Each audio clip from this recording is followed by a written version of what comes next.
Mardi 5 mars, au lendemain de la demande de renvoi de Pierre Palmade devant le tribunal correctionnel pour homicide et blessures involontaires aggravées par le parquet de Melun, le Parisien a dévoilé les dessous de plusieurs étapes de l'enquête qui vise l'humoriste, après qu'il a causé un accident de voiture sur une départementale de Seine-et-Marne le 11 février 2023.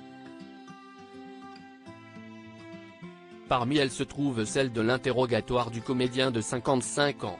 Face aux enquêteurs, le producteur était notamment revenu sur sa culpabilité, alors qu'une jeune femme de 27 ans, se trouvant dans la voiture en face aux côtés de son beau-frère de 38 ans, et d'un petit garçon de 6 ans, a perdu son enfant à naître des suites de l'accident.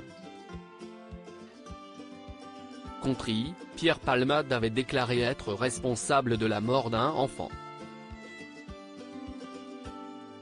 Mon accident a tué ce bébé dans son ventre. Qu'il soit mort avant ou après l'accouchement, le résultat est le même, avait-il expliqué, tandis que la justice s'attelle aujourd'hui à établir dans cette affaire si le décès d'un fœtus est considéré ou non comme un homicide.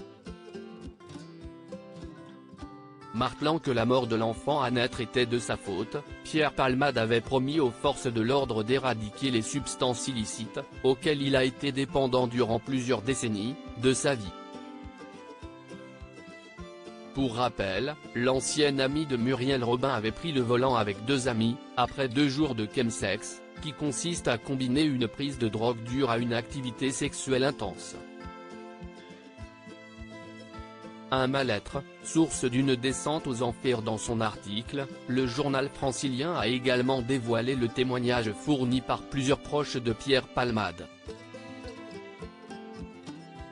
Au printemps 2023, 5 femmes avaient été entendues par un enquêteur de personnalité missionné par la juge d'instruction de Melun, pour établir un profil du comédien mis en cause. Selon sa mère, Réanne Palmade, son addiction aux drogues dures prend racine dans son homosexualité, difficile à vivre. Pierre a vécu son homosexualité comme une faiblesse, une honte, avait-elle confié aux enquêteurs le 30 mars, rapporte Le Parisien.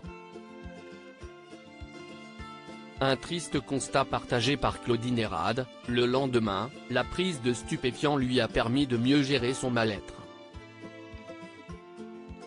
Article écrit en collaboration avec 6 médias. Crédit photo, Guillaume Gaffio. Best Images.